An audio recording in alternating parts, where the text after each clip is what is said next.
Welcome, everybody. So really happy to have you here. And I have a special guest.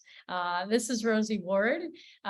She is a PhD and she's an expert in organizational culture transformation. And so she's in this deep. We have a common love. The way I say it is, I say I transform toxic cultures into healing organizations. So I think we do a lot of the same work from different perspectives and viewpoints and can kind of help expand each other's. So recently, Rosie put on the Fusion 2.0 conference, and that was such a joy. And Rosie, what I'd say about that was so different and unique, and why I would tell people that that's something they should really attend if they can, is that, a lot of conferences are more intellectual, and what you've put together is much more experiential. And I think that's really transformative. So really excited to have you here. And I'd love you to begin by just introducing yourself and kind of saying a little bit about Salvio Partners and what it is, so people know a little more. Awesome. Well, Neha, it's always a pleasure to be with you. So I'm super excited to have this conversation. So Salvio Partners, our purpose is to rehumanize the workplace so that people can bring their best selves to work and home each day, whether they're physically going into an office these days or they're remote. And I know we're going to talk about that. And so there's a lot that goes into that, but it's, can we create environments that really are safe spaces for people to do their own work? And can we also equip people to get out of their own way and show up as a better version of themselves? So really everything we do is this intersection of individual well-being and organizational well-being. We call it the fusion. And it just, there's so much work to be done. And so I'm just, super excited about what you do and the conversation we're having. I want to begin a little bit by saying, having you just talk a little bit about what got you so interested in workplace culture. So why are you so passionate about this? How did this become your life's work? Honestly, it was personal tragedy. Probably, like I know with you talk about burnout, twice in my life, I have been subject to toxic work environments. And I have seen what it has done to me and then the ripple effect. And the first time I was finishing grad school, I was not yet working on my PhD, and I was transposed into a toxic work environment where I noticed my own well-being getting sucked out of me. And mind you, I have an undergrad in kinesiology and a master's in public health at this point. And I have all kinds of fitness certifications and nutrition certifications. And I started getting sick all the time. I gained weight. I gained like 10 or 15 pounds. I went from being an overachiever to watching the clock. My friends would say, "What's wrong with you? You don't seem like you." And it was like my wake up call of, holy moly, you can take someone with all these degrees and put them in a work environment and have their health and well-being literally sucked out of them. We have a problem. And that's actually what was the impetus behind me getting out of the health space and going to get my PhD in organization and management. Because I thought, there's something about the culture, like we're going about this wrong when we're trying to help people. And then the second time that I was in a toxic work environment, I was at a consulting firm. And once upon a time, they were great and they nurtured autonomy and challenging the status quo. And then they joined a larger organization, which a lot of times happens in mergers and acquisitions. And now that was a liability. And suddenly it was like conform, go in this box, et cetera. And I remember going into work every day and I called it my Rosie survival playlist. And I would play like Katy Perry's Roar, like I was ready for battle when I was going in. And my office was like here and my boss's office was there. And I'd walk in and I'd see his light on and I'd go, crap. It was just awful. And I would come home and I'd be crying. And my son was 3 at the time and he'd start crying at the dinner table. And then I'd get calls from his Montessori school that like he was biting a friend. And cause the stress you'd bring at home. And I just was like, never again, like life is too short to work at a crappy work environment. And I just thought no one else should have to go through this. And by the time my son is old enough to work, like, I don't want that to be his experience. And that's kind of been the impetus behind why I'm so passionate about what I do. Wow, that is such a beautiful story. As you're speaking, first of all, thank you for your honesty and your vulnerability, because I think there's a lot of people who've been enduring for a really long time that know that that is not the path forward. And, you know, from personal experience for me, I'm an engineer. I'm a mechanical engineer. I worked as a manufacturing engineer for Motorola back when Motorola was a thing in the 90s. I then went to medical school, and then I went into internal medicine residency. And it was just expected, right? It was expected to be torturous. It was expected to be hard. I was expected to work 36-hour shifts. These things were not up for debate. And what I love about our world right now, what I love about Gen Z and beyond is, first of all, I think they are such wise souls. You know, we've got a generational rift that comes in organizations where boomers and, you know, Gen X may say, you aren't, you know, working hard enough. You're being lazy. And I say, oh no, these people are telling us what we overrode in ourselves in order to get here, that didn't work for them as they were growing up. It didn't work for them. So they know that doesn't work. And so now they're here to help us change it. And whether we like it or not, you know, by 2030, I think they're going to be 30% of the workforce. And so it's like, let's wake up, let's listen, let's learn, let's grow. And I'm excited about that. Something that you said here that I just want to kind of bring in, that I've learned after 20 some years of helping people in the workplace, is when you struggle at work, all struggles at work are not the same. Some of them, Rosie, you know, spoke about a toxic work culture. I was being bullied by a colleague. And that was one of the most challenging experiences. And then when I went to leadership and I told them what was happening, they said, Neha, you've only been here 4 months. Like, if you ever want to become a partner, this guy's a partner. You're going to need his vote and mine. I suggest you put your head down and keep doing the work you're doing if you ever want to get there. And I started to feel so trapped. You know, I felt like nobody's listening here. Like, what is going on? And I think the thing that I'll tell you after this many years of coaching, my difficulty with colleagues, it's not my fault, but I will tell you, it paralleled my difficulty growing up with my siblings. You want to get to the root of where things are starting to really bother you at work. People are like, oh, I can't believe you're an executive coach. You're coming in. Are you going to do therapy? No, this isn't about therapy. Let me tell you, there's band-aiding something in the moment. Okay. And then there's getting to the root cause of it. And I know that really well as a doctor. When or if you struggle with authority and you want to get to the root of what's going on, examine the way you showed up in your world with your parents, caretaker, coaches, older siblings, anyone in authority. Because when those patterns play out in the work scenario, yes, I want to tell you there's a toxic workplace culture, but anything complex that we ever want to solve, burnout, workplace culture, it is me, we world. It is an interaction of multiple aspects that contributes to what happens. So pay attention to your part. Today, we're also going to talk about the we, right? Your part is the me. Then we're going to talk about the we.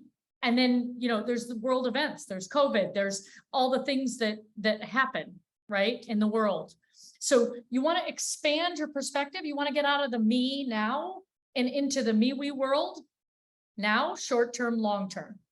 Now you've got a holistic perspective. And I love that, because I will tell you that I coach hundreds of leaders, and I also coach a lot of physicians. And, you know, we look at it and it's like, guess what, whether we like to realize it or not, our programming, and you know this, Neha, but for the me part of it, of everybody, it's that the way we develop our brains, we download programming in those early years, like the first 10 years of our life, by observing people around us, whether we had a happy childhood or a toxic childhood or anything in between. We observe and we learn what's okay, what's not okay, when to be quiet, when not to, what's right, what's wrong. And the problem, depending on the studies you look at, but 70% of studies estimate that programming that we've downloaded is flawed, negative, self-sabotaging. And we take that programming, it's like still running a computer on, Windows XP or DOS. It's this outdated programming. And so the me part, and this is the work that I do a lot and you do as well, is if we don't help people recognize where that crap came from and that you're actually not reacting as your 35 or 45 or 55-year-old self, your 10-year-old self right now is in the driver's seat. Yep. And until you can reconcile that and go, I'm not 10 anymore. And by the way, that programming is flawed because when we're 10, we're not as wise, right? We don't have the wisdom. And we don't help people shift that, because if I don't know how to set boundaries, or if I don't know how to advocate for myself, or if I don't recognize this is toxic and I need to move on because I feel like I can't because I have to be responsible or I have to do whatever, you're right. A lot of that comes there's a parallel. And so we have to bring that into the equation, because it will keep showing up, because unconsciously it is running us behind Behind the show. scenes. It's funny, whenever I bring it up when I'm working with teams live, and I bring this up and I say, tell me when this interaction that you're talking to me about, tell me when is another time, what's familiar about it? When have you experienced this before, right? And they look at me and they're like, oh, come on, you're not going to be doing therapy on us, are you? And I say to them, they say, what does my past have to do with me as a leader today? And the way that I summarize it is I say, your blueprint, blueprint in childhood is as relevant to your leadership today as your wardrobe had an impact on what you're wearing today. And they're always like, okay, tell us more. Yeah. So, right, you're only picking from what you've got in the closet. That's going to determine what you're wearing today. So let's talk a little bit about, listen, there's a lot of change going on right now in our world, in social media, in tech, in the stock market. Just our world is changing so fast. There's a big discussion as to how we're going to embrace hybrid work culture, working at home. Everybody get back in the office because I said so. Right? There's this whole experience. And what are your thoughts around how this is shaping up and what people should be thinking about? Yeah, what's interesting with all that, and I've had numerous conversations with clients and at other speaking engagements recently, is first of all, culture never has been about a place. And I think a lot of times workplaces have confused culture and climate.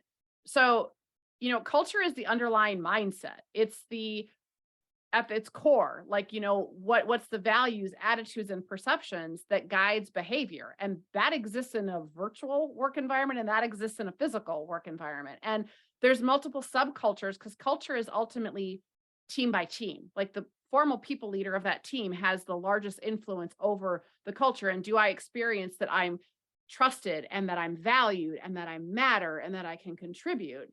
And so that's why you can have pockets in one part of the organization that are thriving and others that aren't, because the leader has such a big difference. And I share that because I think that when you think about, there are some industries that there is no option to be anything other than I go in, right? If I am in, healthcare, if I am, groceries, some of these businesses, I have to physically be there. And there's some that can be all remote. And then there's everything in between. And so I think we have to go back to what is the work itself, and how can it be done?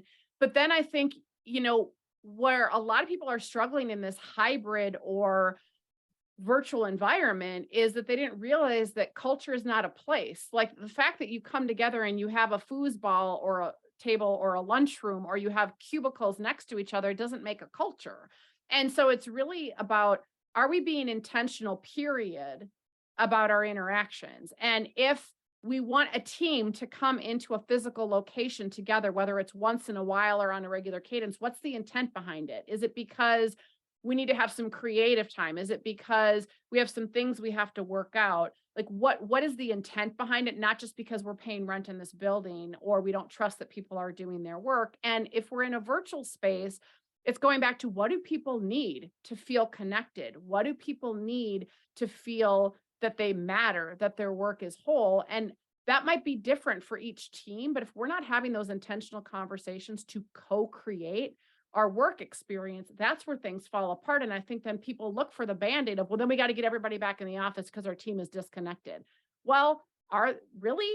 Or is it because you haven't been thoughtful about the meeting cadence you have, or the way you connect isn't doing the trick? What else could it be, right? Or yeah, I'm seeing a lot of knee-jerk reactive decisions rather than thoughtful intentionality of what makes sense. And are we actually, to your point, getting to the root cause, or are we trying to put a band-aid because we're losing good people, or a band-aid because people seem disengaged? Well, let's find out why and what they need. And does the physical space contribute to it or not? Or is it more about the relationships and the conversations and the meaningfulness behind the work? Okay, there's a lot to unpack in what you said. All right, so I'm gonna say a couple things here, because I think this can apply to life as well as to the workplace, which is, if I tell you I want to be CEO by the time I'm 50, you actually don't know a lot about me. You know my want, but you don't know why I want it. I might want it because I want to be the decision maker and include the environment in our decision making. And so I want to have the ability to do that. It may be because I will feel that I made my parents proud. I'm a success in the world. I am financially secure if that happens. I maybe feel validated. It may be because I want to be in service. But notice, when I say I want to be a CEO by the time I'm 50, you put all your ideas onto me as to why I want that. That will tell you more about you than it will ever tell you about me. So the first thing I'm going to really kind of double down on that you're saying is, don't just pay attention to what someone is asking you to do. Get to the why.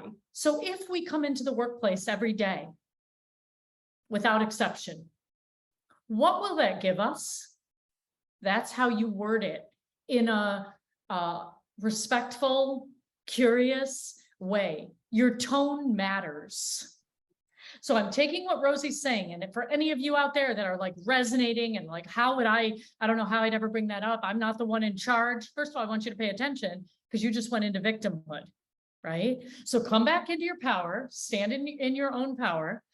And maybe in your family, maybe you weren't able to challenge things when you were younger. Guess what? Now it's not about challenging. It's about being curious. It's about asking questions. It's about collaborating. It's about expanding perspective. All of us are in a new world. So you don't want to judge other people because they're trying to hold on to the old way that they led, or the old way it was done, because that worked. We're humans. We want to hold on to what works. And sometimes even when the world changes, we still hold on to what we know. So this intention underneath the action is enormously important. You know, sometimes someone will say sorry to you, but actually they're not sorry about what they did. They're sorry that they got caught. When you just go with the words, when you just hear, oh, everybody's in, or everybody can be remote, or whatever it is, ask the question, like, okay, like if we're doing that, be open, curious. If we're doing that, what will it give us? And your tone, okay, stay in connect, because if you have an ounce of what will it give us, right? Same words, very different experience on the receiving end. The other thing I want to bring in here is, when we're remote, anybody who thinks that communication matters less is missing the game here. Communication matters so much more. Whether you should be using Slack and Teams and chat, or whether you should be picking up the phone, whether you should be jumping on a video call, you need to understand when to use which version of communication. So I'm going to just give you an overarching rule. I wrote a book. It's called Talk RX. For those of you on today, you know what? Jamie Claire, why don't we give them the free audiobook of Talk RX? We're just going to say thank you for being here, spending your time, making this a priority. And why don't you put LinkedIn as the code, give them the LinkedIn code. So just LinkedIn. we're not going to be able to go through this fully, but I want you to know that the basic rule is, In person right now, I am giving you information. You're picking up information through my body language, tone, and words. You have all of those to put together, and I have that from you when you speak. If I happened to be on a conference call and we were having the same experience, this is how it would change for you. Now, are you missing some information here? Yep, you're missing some information. That's a lot of information. That's body language.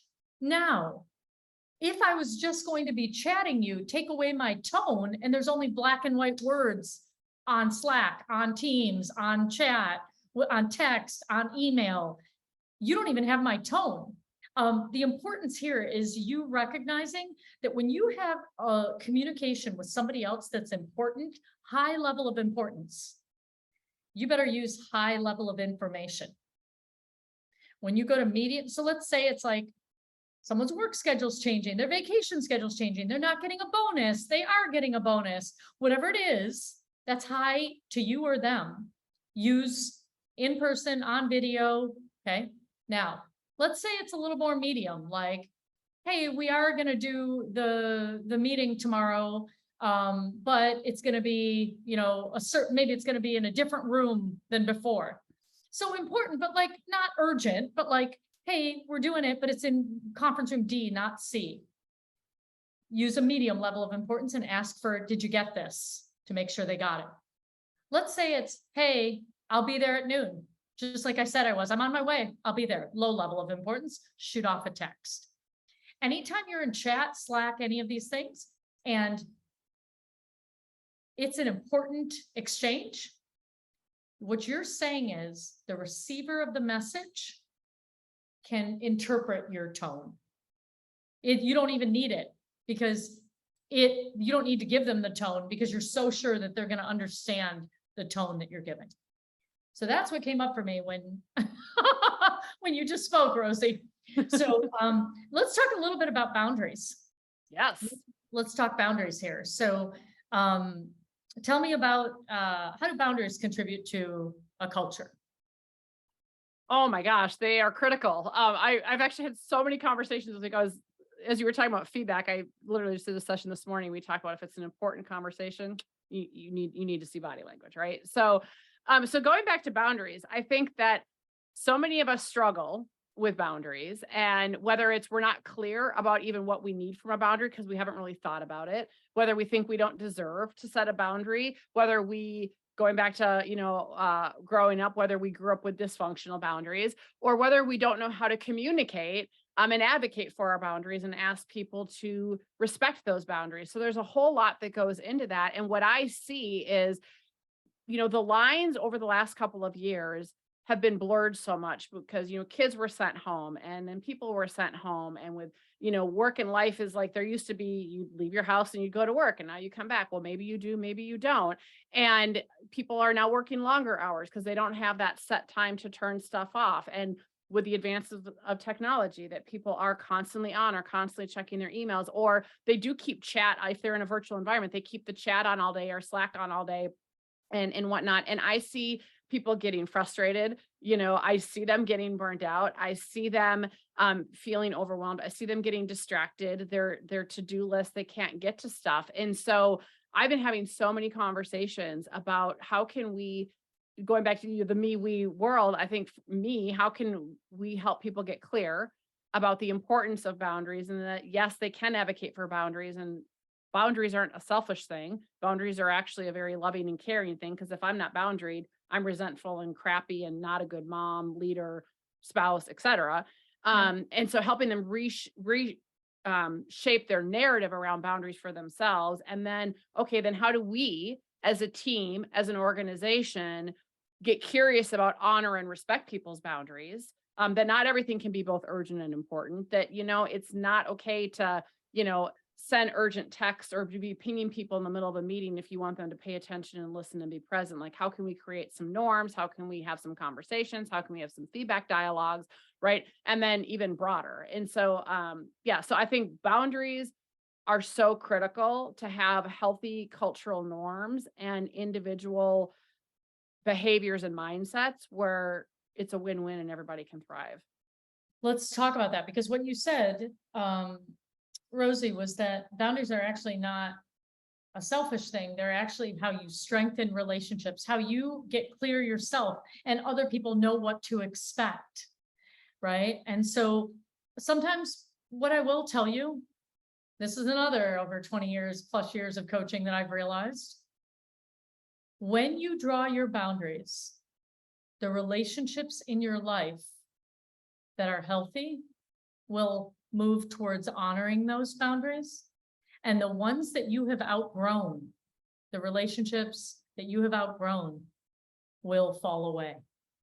So boundaries are not without consequence. They do have a consequence, but sometimes they're surprising because you didn't know that you had outgrown something or someone or a relationship or a community.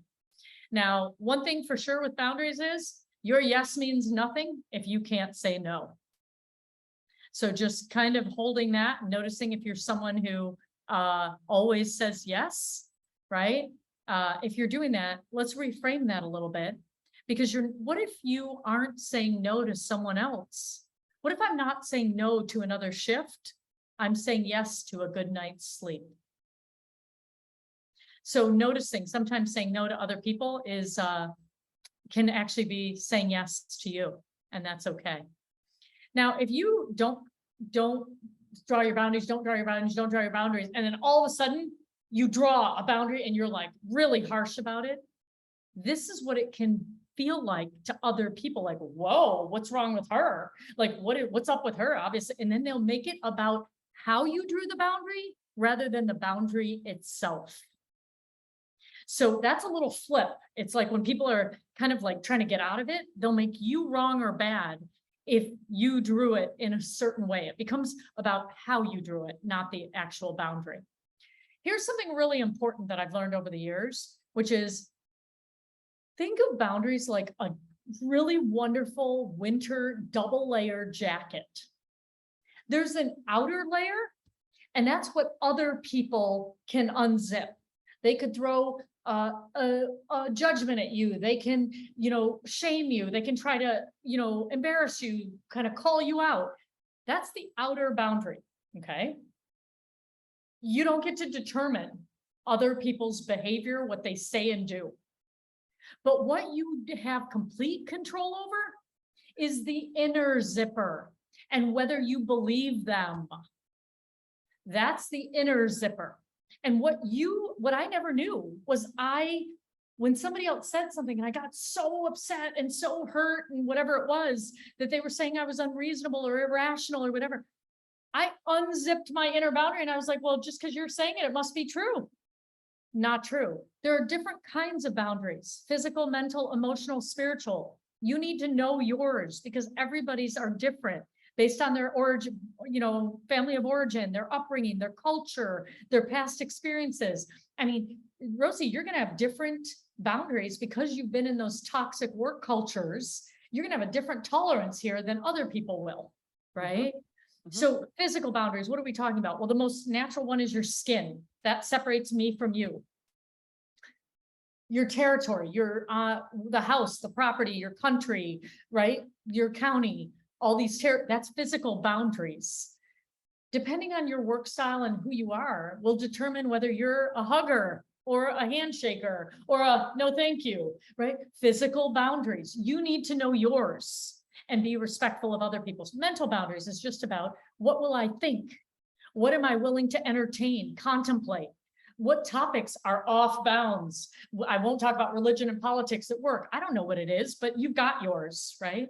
Emotional boundaries. What do I allow myself to feel? All the happy emotions, but none of the sad ones. And by the way, keep all emotions out of work if possible, right? Like we've all got these ways that we function. And spiritual boundaries. What this is about is how you explore the unknown.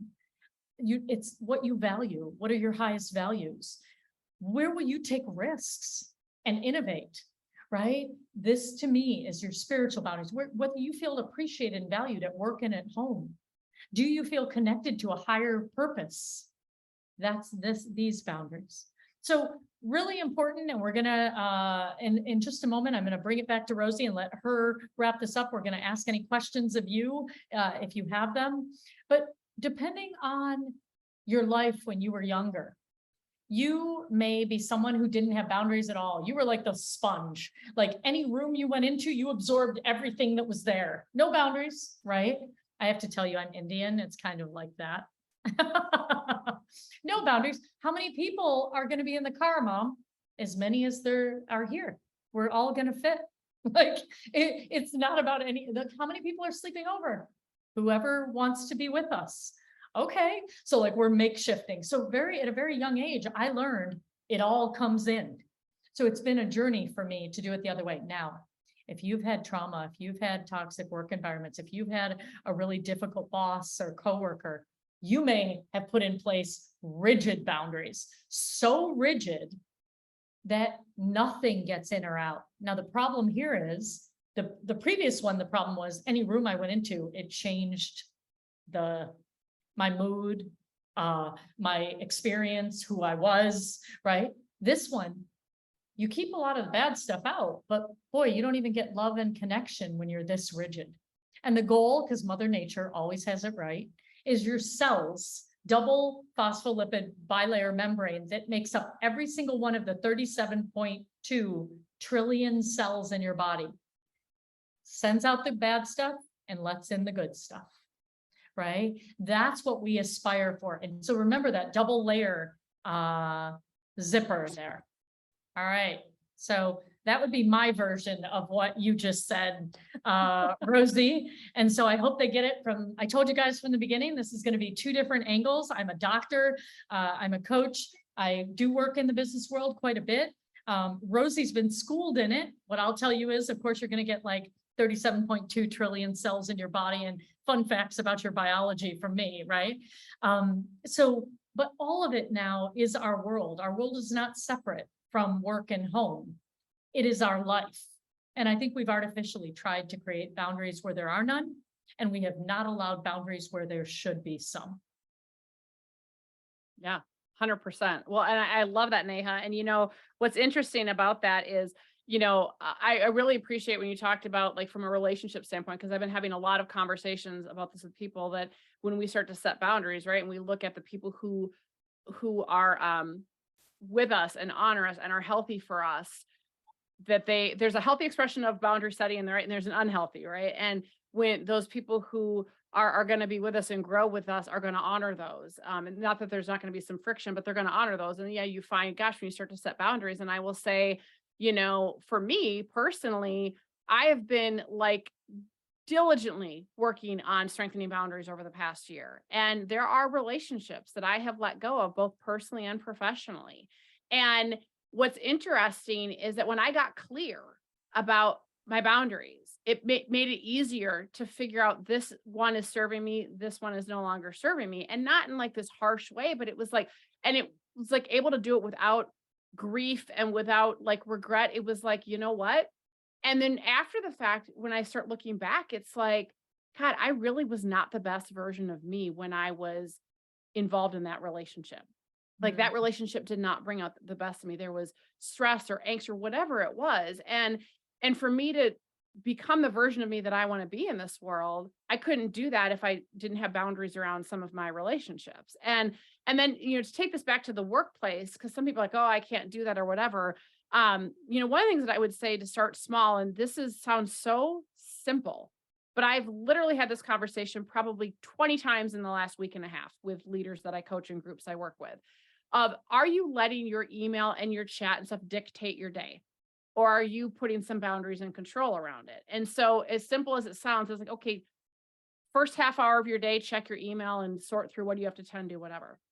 Check it at the end of the day, and that's it. Or if that feels too scary, fine, check it midday. But I'll tell you what, I don't keep Teams on, Slack on. My team knows that if it's urgent, like truly urgent, text me, because that stuff is way too distracting. And I think, we're in meetings and we're trying to pay attention, and then we're here, or even physically, people are on their phone. We don't have boundaries around our technology. And then we get scattered, and, we can't multitask. It's attention shifting. We go from here to here. So it's, give ourselves and other people the gift of full presence, by shutting that stuff out. And if I'm in this meeting for a half hour or an hour or whatever, let myself be here. Right. Yep. If I'm out to like, I'm with my son in the car and I'm like trying to talk to him and he's on his phone. I'm like, dude, come on. I haven't seen you all day. Put your phone away. Right.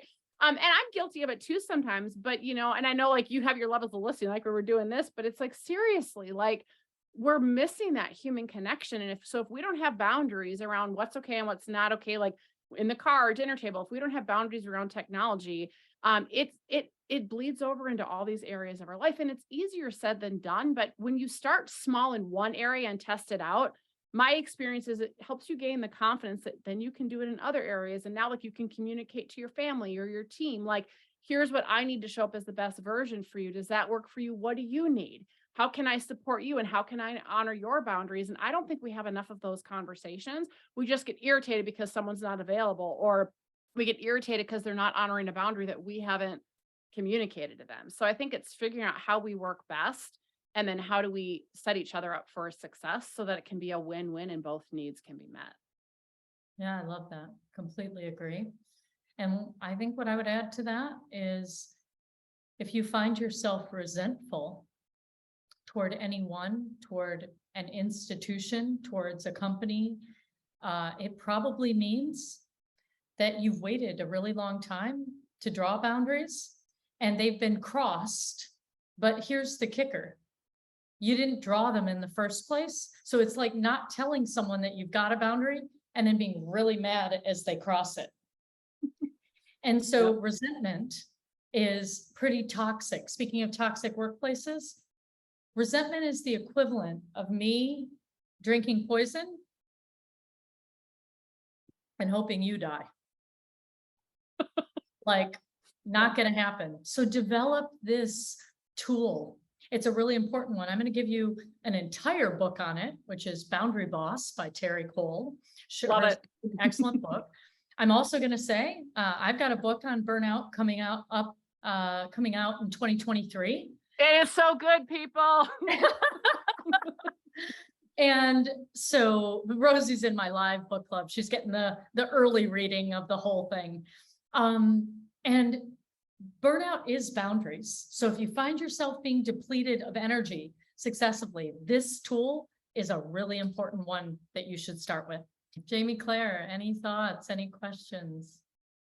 I was just thinking that, I mean, you guys are both so eloquent in talking about boundaries specifically. And I was just curious if you had any go-to lines. Like you just mentioned Terry Cole, and she put out something the other day about like, if your uncle asks you why you got divorced, you can redirect the conversation. And she kind of gave like a couple examples of how to redirect the conversation. So I'm just curious, for example, like maybe a meeting falls out of that window of time that you're saying you want to be available, or maybe a conversation topic isn't something you want to talk about. Do you guys have some one-liners for good boundary setting that you could recommend that maybe we could put in our back pocket for those moments when they come up? Sure. I mean, I think something really important is to start, your life is in concentric circles. So there's maybe like the world, there's like your neighbors, there's like your friends, there's like your work, there's like your family, there's your partner, right? The first thing I'd say is, if you're going to try to do this, don't do it with like your highest stakes relationship first, like in the middle, and the thing that's the worst, issue. Like boundaries, it can be scary. And you want to just take it one step at a time and like notice if your heart's fluttering, your stomach's turning, do it and give yourself almost like you're learning like you're strengthening a muscle or you're learning a new skill. What I will tell you is I am now in the inner circle. I've been doing this for a long time now, practicing this. And I'll give you an example. I'm asked to like, hey, it would really save money if you shared a hotel room with someone. And I wrote back and I said, thank you, thanks for bringing this idea up. We haven't seen each other in a while. And it seems really important, and I'm looking forward to seeing you. And it seems important to me on this trip that I have some of my own space.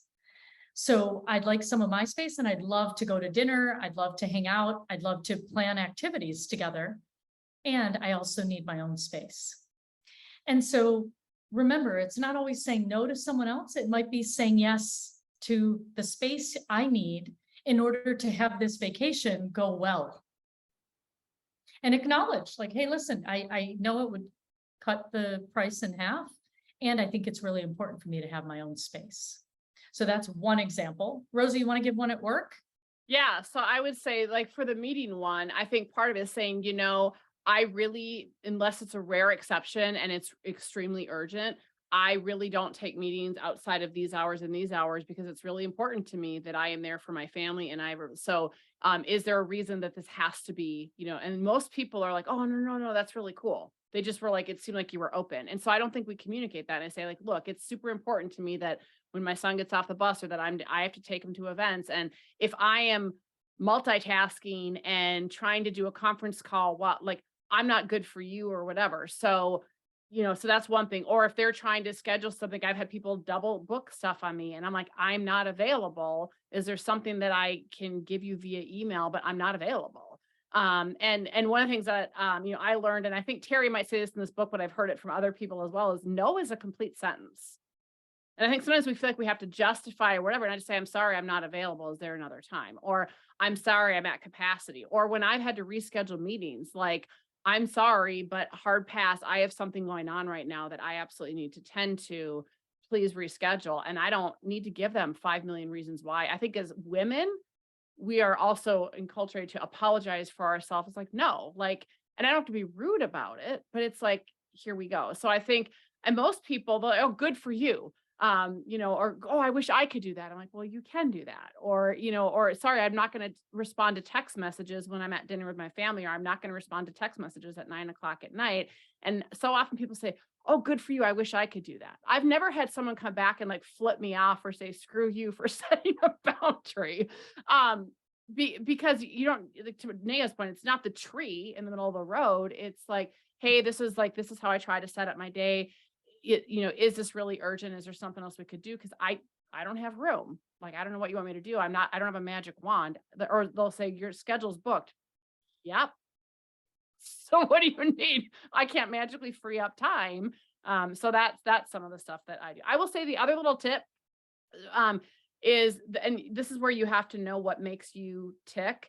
But what I have started doing is, it's at various times throughout the week and the day, but I've actually started scheduling meeting with me. I used to have buffer time. I would call it buffer time in my calendar, and then I would see it and go, oh, I can schedule over that. Oh, but it's like, no, it's a meeting with me.